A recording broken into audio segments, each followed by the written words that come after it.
So I think it would be useful if we can have some introduction from each one of you. And Arvind, can I request you? Sure. Arvind Sanger, Managing Partner of Geosphere Capital, which is a global equity long-short fund, but we are also in the process of starting an India-focused, largely long bias fund. Puneet? Thank you, Nishit. Puneet Shivam, I head up the US practice and the information technology practice of Webunar+. Capital. We are a multi-business group. We have investment banking, we have our own fund, we do institutional brokerage, and we have a wealth management. Our institutional brokerage is in joint venture with ILFS, which many of you may know. Glad to be here. Mm-hmm. And Abhishek?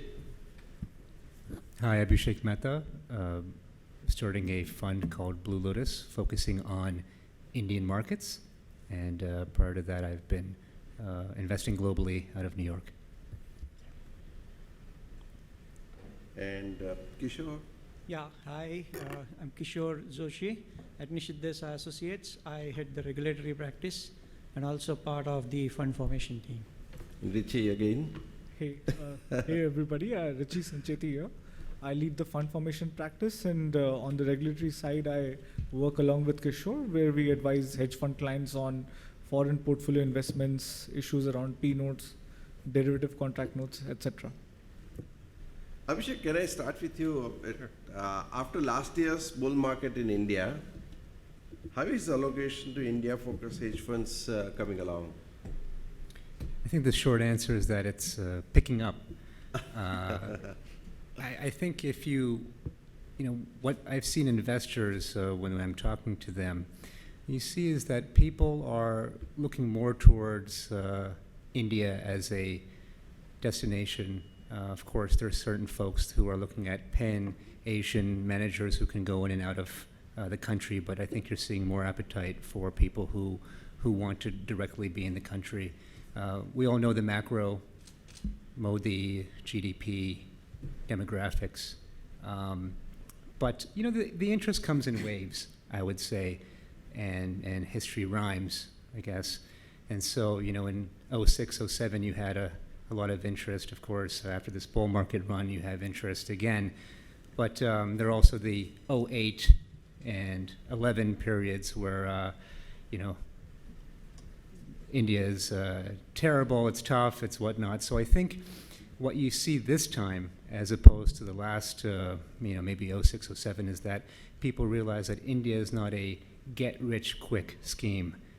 It's a long-term, you need to be patient.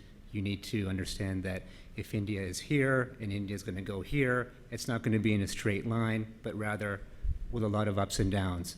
And so for people who understand and appreciate this, it's a place for them to be. And I think you're seeing a lot more of that now. Absolutely. And Arvind, a small question for you, that you've been participating in Indian markets for some time now. And how has the experience been?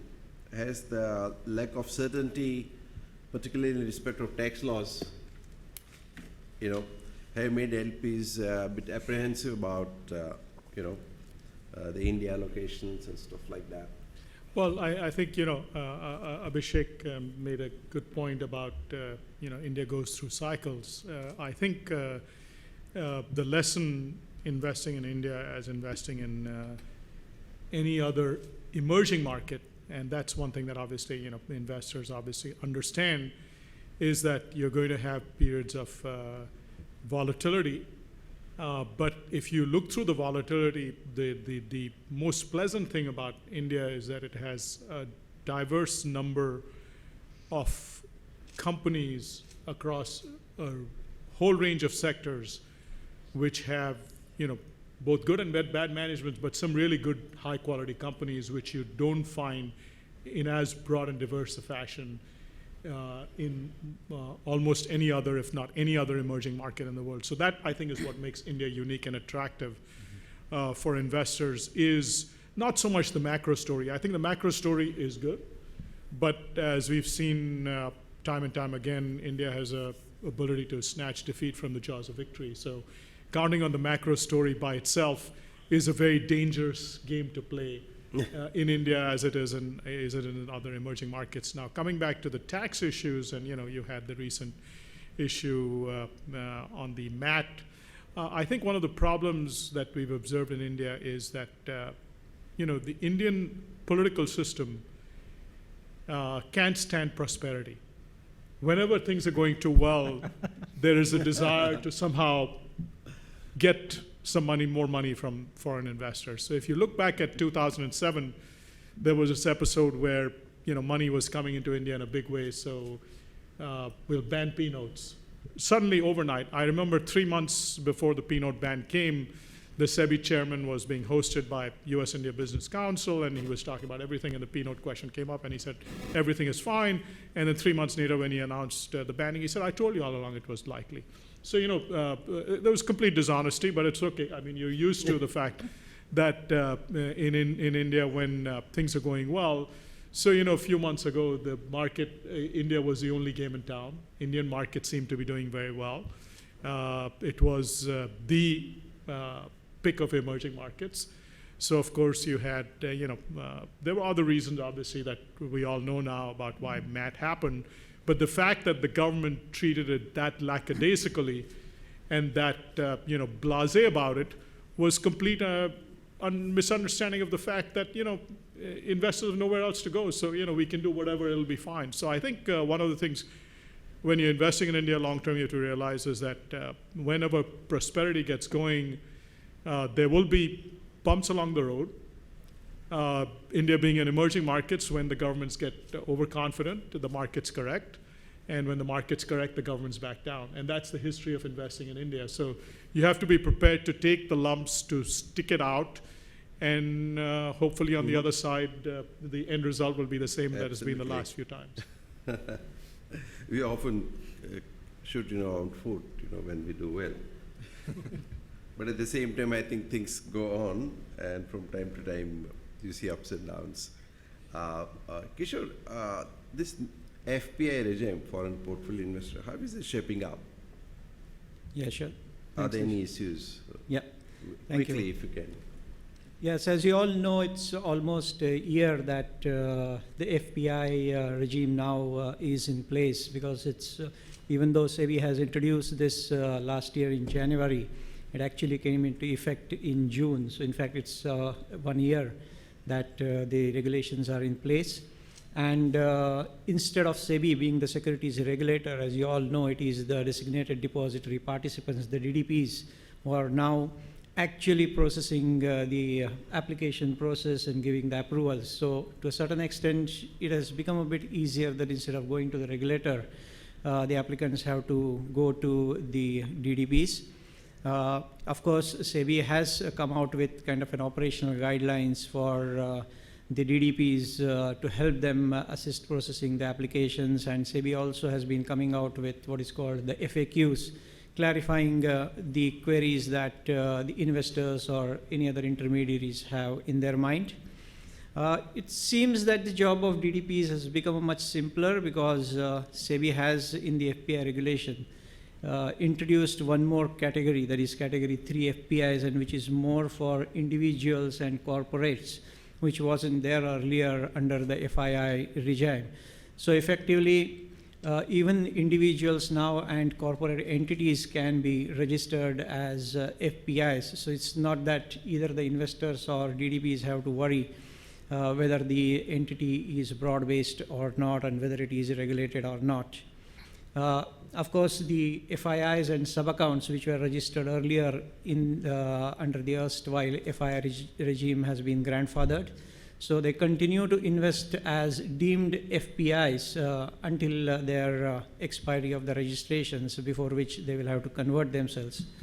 Of course, in spite of these guidelines in place and FAQs, we see certain issues that are being faced by the investors and of course some of the intermediaries. One, of course, is the appropriately regulated entities. This is one of the criteria for registering as an FPI, especially in category 2, that you need to be an appropriately regulated. Now, under the earlier FII regime, the appropriately regulated entity was not defined. But what SEBI used to imply is that any entity which is regulated with a regulator which is a member of IOSCO, that is International Organization of Securities Commissions, will be registered as an FII. So unlike the earlier FII regime, what SEBI has done under the FPI regime is that appropriately regulated means the entities which are registered either with the securities regulator or with the banking regulator. So they, to that extent, have kind of a mandated that you have to be regulated under these two regulators.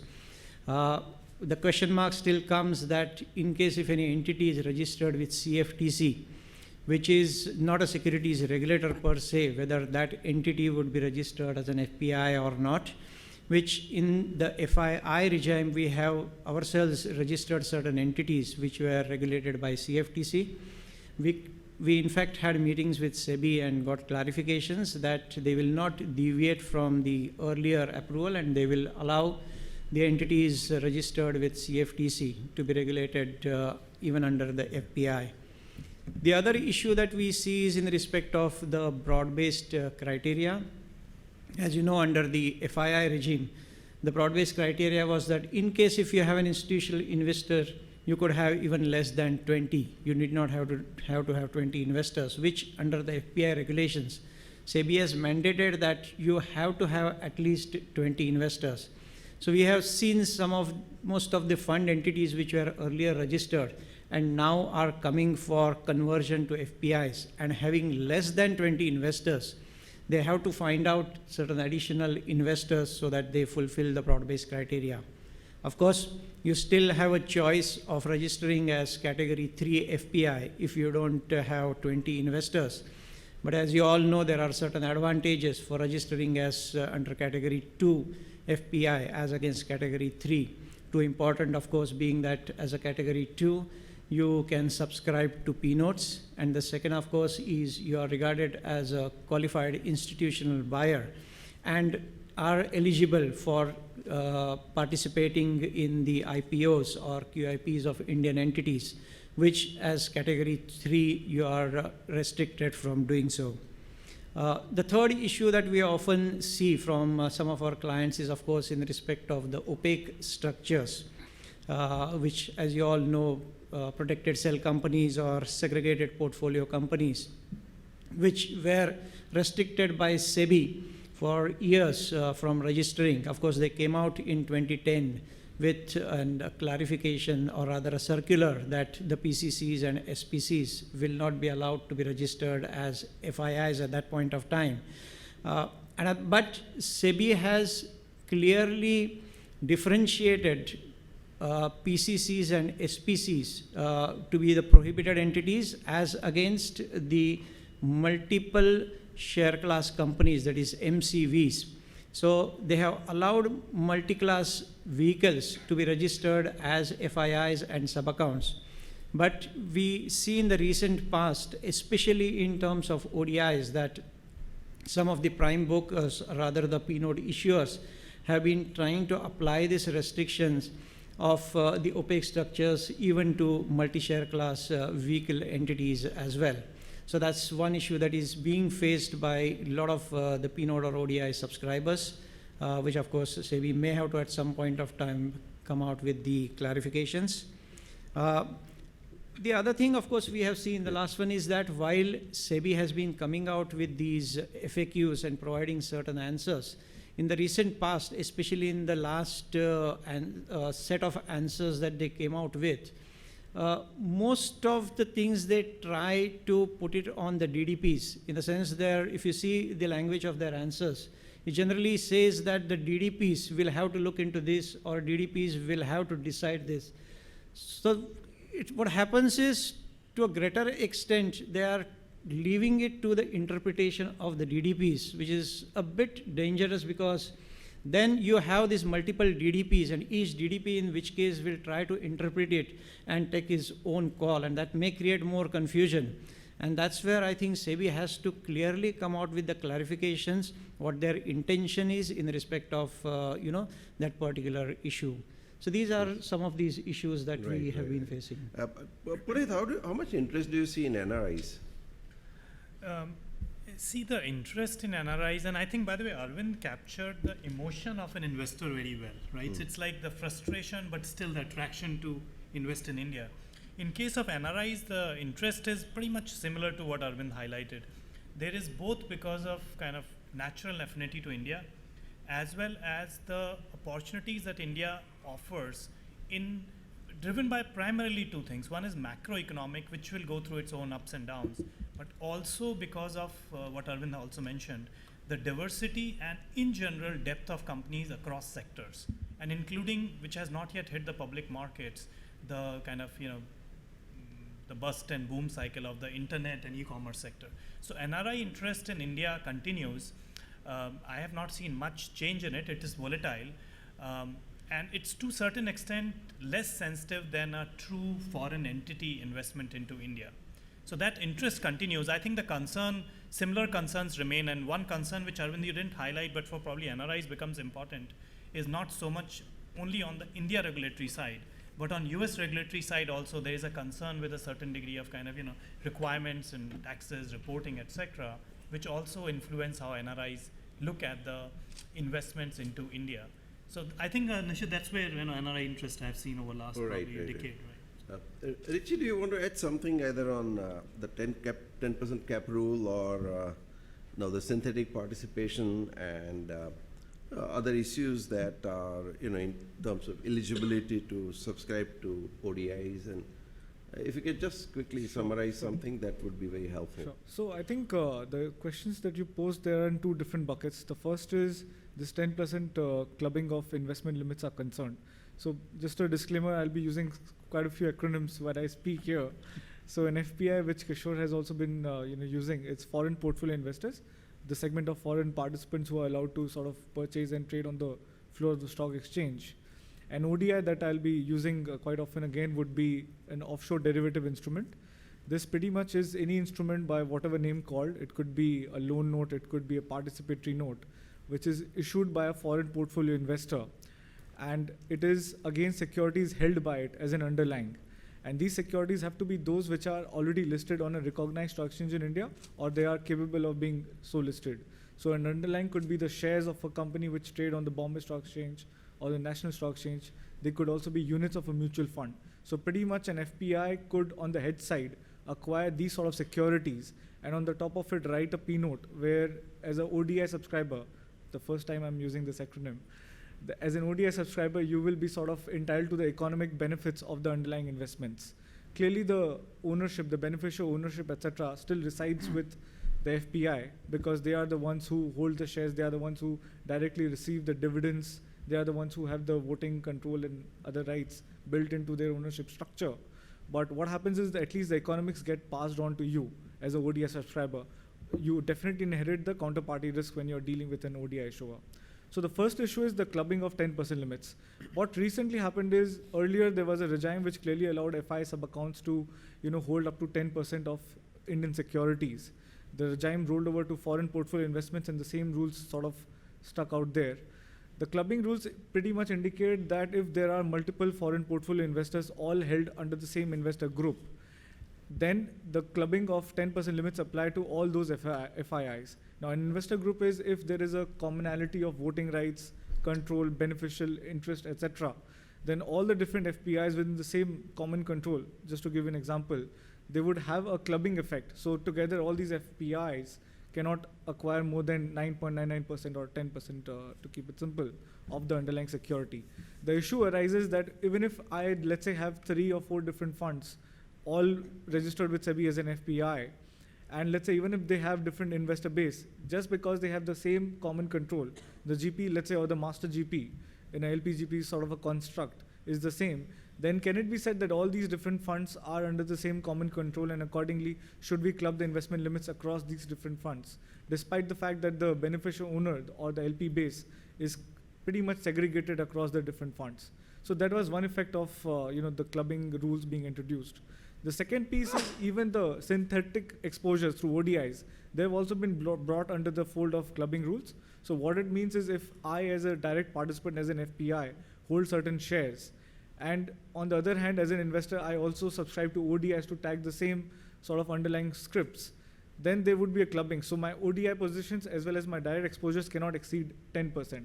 Now the issue which this throws up is the fact that how do I track if, let's say, I am managed by a different manager who is holding positions through the FPI route, whereas another manager is trading ODIs, etc. on my behalf. I'm, let's say, the beneficial owner behind that structure. How do I sort of, aggregate my exposures to a particular underlying across two very different models of business?